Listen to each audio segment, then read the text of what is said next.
ಆತ್ಮೀಯ ಸಾಧನೆಗೊಂದು ಸ್ಫೂರ್ತಿ YouTube channel ವೀಕ್ಷಕರಿಗೆಲ್ಲ ನಮಸ್ಕಾರ. ನಾನು ನಿಮ್ಮ ರಮೇಶ್. ಆತ್ಮೀಯರೇ, ಈ ದಿನದ ವಿಷಯ ಇರದುದರೆಡೆಗೆ ತುಡಿಯುವುದೇ ಜೀವನ. ಮನುಷ್ಯ ತನ್ನೆಲ್ಲ ಸುಖ ದುಃಖಗಳಿಗೆ ತಾನೇ ಕಾರಣನಾಗಿದ್ದಾನೆ. ಇಲ್ಲದಿರುವುದರ ಬಗ್ಗೆ ಅತಿಯಾದ ಚಿಂತೆ ಮಾಡದೆ ಇದ್ದುದರಲ್ಲಿಯೇ ತೃಪ್ತನಾಗುವುದರಲ್ಲಿ ಹರುಷವಡಗಿದೆ. ಇದನ್ನು ಅರ್ಥ ಮಾಡಿಕೊಳ್ಳುವುದರಲ್ಲಿ ಇಂದು ಮನುಷ್ಯ ವಿಫಲನಾಗಿದ್ದಾನೆ. ಆತ್ಮೀಯರೇ, ಮನುಷ್ಯ ಬದುಕಿನ ಹಲವು ಆಸೆ ಆಕಾಂಕ್ಷೆಗಳನ್ನು ಹೊತ್ತು ಸಾಗುತ್ತಾನೆ. ಎಲ್ಲ ಇದ್ದರೂ ಏನು ಇಲ್ಲದವನಂತೆ ನಟಿಸುತ್ತಾನೆ. ಕೆಲವೊಮ್ಮೆ ಅಂದುಕೊಂಡದ್ದು ದಕ್ಕದಿದ್ದಾಗ ಬಲವಂತವಾಗಿ ಪಡೆಯಲು ಯತ್ನಿಸುತ್ತಾನೆ. ಅವನ ಈ ಅತಿಯಾದ ಆಸೆ ಮತ್ತು ಯೋಚನೆಗಳು ಇಂದು ಅವನು ಅನುಭವಿಸಬೇಕಾದಂತಹ ಎಲ್ಲ ಸಂತೋಷವನ್ನು ಅವನಿಂದ ಕಸಿದು ಬಿಟ್ಟಿದೆ. ಇದಕ್ಕೆ ಅವನೇ ಹೊಣೆಗಾರ. ಗೀತಾಚಾರ್ಯ ಶ್ರೀಕೃಷ್ಣ ಹೇಳುವ ಹಾಗೆ, ಮನುಷ್ಯ ಅವನಿಗೆ ಅವನೇ ಶತ್ರು, ಅವನಿಗೆ ಅವನೇ ಮಿತ್ರ ಕೂಡ ಆಗಿದ್ದಾನೆ. ಎಷ್ಟಿದ್ದರೂ ಇನ್ನಷ್ಟು ಬೇಕೆನ್ನುವುದು ಮನುಷ್ಯನ ಸಹಜ ಸ್ವಭಾವ. ಅದೇ ಇಂದು ಅವನ ಹಾದಿಗೆ ಮುಳ್ಳಾಗಿದೆ ಎನ್ನುತ್ತಾರೆ. ಡಿ.ವಿ. ಗುಂಡಪ್ಪನವರು ಹೇಳ್ತಾರೆ, ಇರುವ ಭಾಗ್ಯವನೆನೆದು ಬಾರೆ ನಿಂಬುವುದನ್ನು ಬಿಡು, ಹರುಷಕ್ಕಿದೆ ದಾರಿ ಎಂಬುದಾಗಿ. ಅಂದರೆ ಭಗವಂತ ಈಗಾಗಲೇ ಕರುಣಿಸಿದ ಸುತ್ತಲಿರುವಂತಹ ಎಲ್ಲ ವಸ್ತುಗಳನ್ನು, ಅವಕಾಶಗಳನ್ನು ಚೆನ್ನಾಗಿ ಬಳಸಿಕೊಳ್ಳಬೇಕು. ಅದನ್ನು ಬಿಟ್ಟು ಕೈಗೆಟುಕದ, ಪಡೆಯಲು ಸಾಧ್ಯವಾಗದ ವಸ್ತುಗಳಿಗೆ ಕೈ ಹಾಕುವುದರಿಂದ ದುಃಖ ಪಡಬೇಕಾಗುತ್ತದೆ. ಇದ್ದುದರಲ್ಲಿಯೇ ತೃಪ್ತನಾಗುವುದರಲ್ಲಿ ಹರುಷವಡಗಿದೆ ಎಂಬ ಮಾತನ್ನು ಹೇಳ್ತಾರೆ. ಮನುಷ್ಯ ಬದುಕಿನ ಆಯಾ ಸ್ತರಗಳಲ್ಲಿ ತೆಗೆದುಕೊಳ್ಳುವ ಅವಿವೇಕದ ನಿರ್ಣಯಗಳು ಕೂಡ ಅವನ ಬದುಕನ್ನು ಅಶಾಂತಿಯ ಕೂಪಕ್ಕೆ ತಳ್ಳುತ್ತವೆ. ಹಾಗಾಗಿ ನಾವು ವಿವೇಕದಿಂದ ನಡೆದುಕೊಳ್ಳುವ ಅವಶ್ಯಕತೆ ಇದೆ. ಆದಷ್ಟು ನಮ್ಮ ಬೇಕುಗಳಿಗೆ ಬ್ರೇಕ್ ಹಾಕಿ ಆಸೆಗೆ ಇದ್ದಷ್ಟು ಕಾಲು ಚಾಚುವ ಅಭ್ಯಾಸವನ್ನು ಮಾಡಿಕೊಂಡಾಗ ನಮ್ಮ ಬದುಕು ನಿಜಕ್ಕೂ ಒಂದು ಸುಂದರ ಕಾಂಡವಾಗುತ್ತದೆ. ಕವಿ ಗೋಪಾಲಕೃಷ್ಣ ಅಡಿಗರವರು ಯಾವ ಮೋಹನ ಮುರುಳಿ ಕರೆಯಿತೋ ದೂರ ತೀರಕ್ಕೆ ನಿನ್ನನು ಎನ್ನುವ ಕವಿತೆಯಲ್ಲಿ ಮನುಷ್ಯನ ಲಾಲಸೆ ಬದುಕನ್ನು ಹೀಗೆ ಬಿಚ್ಚಿಟ್ಟಿದ್ದಾರೆ. ಇರುವುದೆಲ್ಲವ ಬಿಟ್ಟು ಇರದುದೆಡೆಗೆ ತುಡಿಯುವುದೇ ಜೀವನ ಎಂಬುದಾಗಿ ಹೇಳ್ತಾರೆ. ಅಂದರೆ ಇರುವ ಸಂತಸವನ್ನು ಅನುಭವಿಸದೆ ಬಾರದ ದೊರೆಯದ ಭಾಗ್ಯವನ್ನು ಪಡೆಯುವತ್ತ ಸೆಳೆವ ಅವನ ತುಡಿತ ಇದ್ದ ಸಂತಸವನ್ನು ಕಸಿದಿದೆ ಎಂಬ ಮಾತನ್ನು ಹೇಳ್ತಾರೆ. ಆತ್ಮೀಯರೇ, ಇರದುದರ ಬಗ್ಗೆ ಚಿಂತೆ ಬೇಡ ಎಂಬುದಕ್ಕೆ ಪ್ರೊಫೆಸರ್ ಎಂ.ಕೆ. ಶ್ರೀಧರ್ ಅವರೇ ಉದಾಹರಣೆ ಎಂದರೆ ತಪ್ಪಾಗಲಾರದು.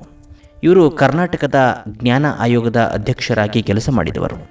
ಶ್ರೀಧರ್ ಅವರು ಬಹುತೇಕ ತಮ್ಮ ಬದುಕನ್ನು ವೀಲ್ ಚೇರ್ ಮೇಲೆಯೇ ಕಳೆದವರು.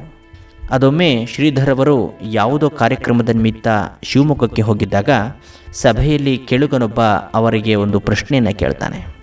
ನಿಮಗೆ 2 ಕಾಲುಗಳಿಲ್ಲ, ಇಡೀ ದೇಹವೇ ನಿಷ್ಕ್ರಿಯವಾಗಿ ಬಿಟ್ಟಿದೆ, ಆದರೂ ದೇಶಾದ್ಯಂತ ಪ್ರವಾಸವನ್ನು ಮಾಡುತ್ತೀರಿ, PhD ಪದವಿಯನ್ನು ಪಡೆದಿದ್ದೀರಿ, ದಿನನಿತ್ಯ ಒಂದಲ್ಲ ಒಂದು ಕಾರ್ಯಕ್ರಮದಲ್ಲಿ ತೊಡಗಿಸಿಕೊಂಡಿರುತ್ತೀರಿ, ಇದೆಲ್ಲ ಹೇಗೆ ಸಾಧ್ಯ ಎಂಬ ಒಂದು ಪ್ರಶ್ನೆಯನ್ನು. ಇದಕ್ಕೆ ಶ್ರೀಧರ್ ಅವರು ಸುಂದರವಾದಂತಹ ಉತ್ತರವನ್ನು ಹೇಳ್ತಾರೆ. ನಾನೆಂದೂ ಇಲ್ಲದುದರ ಬಗ್ಗೆ ಚಿಂತಿಸಿದವನೇ ಅಲ್ಲ. ನನ್ನ ದೇಹದಲ್ಲಿ 2 ಕೈಗಳು ಹಾಗೂ ಒಂದು ತಲೆ ಇನ್ನೂ ಸಕ್ರಿಯವಾಗಿದೆ. ಅವುಗಳನ್ನು ಬಳಸಿಕೊಂಡು ನಾನು ಹೇಗೆ ಬದುಕಬಹುದು ಎನ್ನುವುದನ್ನು ನಾನು ಚಿಂತಿಸುತ್ತೇನೆ. ಇಲ್ಲದುದರ ಬಗ್ಗೆ ಹವಣಿಸುವುದು ವ್ಯರ್ಥ ಪ್ರವಾಸ. ಅದರಿಂದ ಸಂತೋಷಕ್ಕಿಂತ ದುಃಖವೇ ಜಾಸ್ತಿ. ಹಾಗಾಗಿ ಸದಾ ವರ್ತಮಾನದಲ್ಲಿಯೇ ಬದುಕುತ್ತೇನೆ. ಹಿಂದೆ ಆದದ್ದನ್ನು ಮುಂದೆ ಆಗುವುದನ್ನು ಚಿಂತಿಸುತ್ತಾ ಕೂರುವುದಿಲ್ಲ. ಇದೇ ಕಾರಣದಿಂದ ನಾನು ಇಂದಿಗೂ ಸಂತೋಷವಾಗಿದ್ದೇನೆ. ಇಷ್ಟೊಂದು ಸಾಧನೆ ಮಾಡಿದ್ದೇನೆ. ನಾನೇನಾದರೂ ಅಂಗ ನ್ಯೂನತೆಯ ಕುರಿತು ಚಿಂತಿಸುತ್ತಾ ಕುಳಿತಿದ್ದರೆ ನನ್ನ ಜೀವನ ಎಂದೋ ಅವಸಾನವಾಗಬೇಕಿತ್ತು ಎಂಬ ಮಾತನ್ನು ಹೇಳ್ತಾರೆ.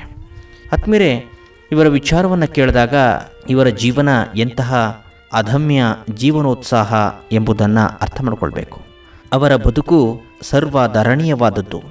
ನಿಜಕ್ಕೂ ಶ್ರೀಧರ್ ಅವರ ಮಾತನ್ನು ಕೇಳಿದಾಗ ಎಂತಹವರು ಕೂಡ ಒಂದು ಕ್ಷಣ ಬದುಕಿದರೆ ಇವರಂತೆ ಬದುಕಬೇಕು ಎನಿಸುತ್ತದೆ. ನಮಗೆಲ್ಲ ಇಂಥವರ ಜೀವನ ಮಾದರಿಯಾಗಬೇಕು. ನಾವು ಕೂಡ ಎಷ್ಟೋ ಸಲ ಇದ್ದುದನ್ನು ಸರಿಯಾಗಿ ಬಳಸಿಕೊಳ್ಳದೆ ಇಲ್ಲದುದರ ಬಗ್ಗೆಯೇ ಚಿಂತಿಸುತ್ತಾ ಸುಂದರ ಜೀವನವನ್ನು ಹಾಳು ಮಾಡಿಕೊಳ್ತೇವೆ. ಕೋಟಿ ಇದ್ದರೂ ಇನ್ನೂ 1 ಕೋಟಿ ಇದ್ದರೆ ಚೆನ್ನಾಗಿತ್ತು ಎನ್ನುವ ಮನಸ್ಥಿತಿಯಿಂದ ನಾವಿಂದು ಹೊರಬರಬೇಕಿದೆ. ಇಲ್ಲವಾದಲ್ಲಿ ಬದುಕಿನ ಅಪಾಯ ಕಟ್ಟಿಟ್ಟ ಬುತ್ತಿ ಎಂದರೆ ತಪ್ಪಾಗಲಾರದು. ಹಾಗಾಗಿ ನಮ್ಮ ಸುತ್ತಮುತ್ತಲೂ ನಮ್ಮನ್ನು ಇಷ್ಟಪಡುವ ಅದೆಷ್ಟೋ ಹೃದಯಗಳು ಇದ್ದರೂ ನಾವು ಅವರನ್ನು ಲೆಕ್ಕಿಸದೆ ಸದಾ ನಮ್ಮನ್ನು ತೆಗಳುವ ಕಡೆಗಣಿಸುವ ಸಂಬಂಧಗಳ ಹಿಂದೆ ಓಡಿ ಓಡಿ ಮೆಚ್ಚುವಂತೆ ವರ್ತಿಸುತ್ತೇವೆ. ಕೊನೆಗೊಂದು ದಿನ ಅವರು ತಿರುಗಿಯೂ ನೋಡದೆ ಹೋದಾಗ ಹತಾಶರಾಗ್ತೇವೆ. ಸದಾ ಇನ್ನೊಬ್ಬರ ಸ್ನೇಹ, ಪ್ರೀತಿ ಹಾಗೂ ಅವರು ತೋರುವ ಕರುಣೆಯಲ್ಲಿ ಬದುಕುವ ನಾವು ನಮ್ಮನ್ನು ಅತಿಯಾಗಿ ಇಷ್ಟಪಡುವ ಹೃದಯವನ್ನು ಕಡೆಗಣಿಸುತ್ತೇವೆ.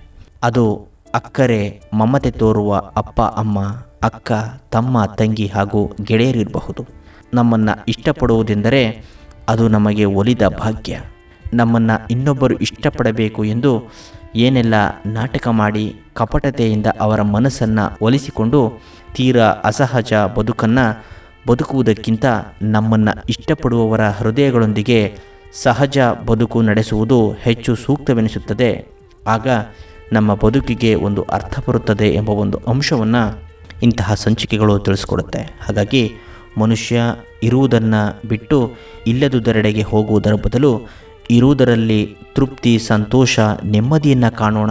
ಅವುಗಳಿಂದ ನಮ್ಮ ಬದುಕು ಸುಂದರವಾಗಿರುತ್ತೆ, ನಮ್ಮ ಜೀವನ ಸುಖಕರವಾಗಿರುತ್ತೆ ಅಂತಕ್ಕಂತಹ ಸಲಹೆಗಳೊಂದಿಗೆ ಇವತ್ತಿನ ಕಾರ್ಯಕ್ರಮಕ್ಕೆ ವಿರಾಮ ಹೇಳ್ತೇನೆ. ಮತ್ತೊಂದು ಕಾರ್ಯಕ್ರಮದ ಜೊತೆ ತಮ್ಮನ್ನು ಭೇಟಿಯಾಗ್ತೀನಿ. ಅಲ್ಲಿವರೆಗೂ ನಮಸ್ಕಾರ.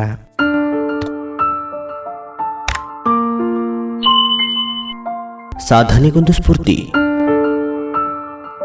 ಸಾಧಕರ ಸಾಧನೆಗಳ ಮೂಲಕ ದಾರಿ ತೋರುವ, ಸುವಿಚಾರಗಳ ಕುರಿತು ಮಾರ್ಗದರ್ಶನ ನೀಡುವ ಹಾಗೂ ಜ್ಞಾನವನ್ನು ಸಮೃದ್ಧಿಗೊಳಿಸುವ ವಿಶೇಷ ಕಾರ್ಯಕ್ರಮ. ತಪ್ಪದೆ ನೋಡಿ ಸಾಧನೆಗೊಂದು ಸ್ಫೂರ್ತಿ ಯೂಟ್ಯೂಬ್ ಚಾನಲ್. ಇದು ಸಾಧನೆಗೆ ಪ್ರೇರಣೆಯ ಧ್ವನಿ.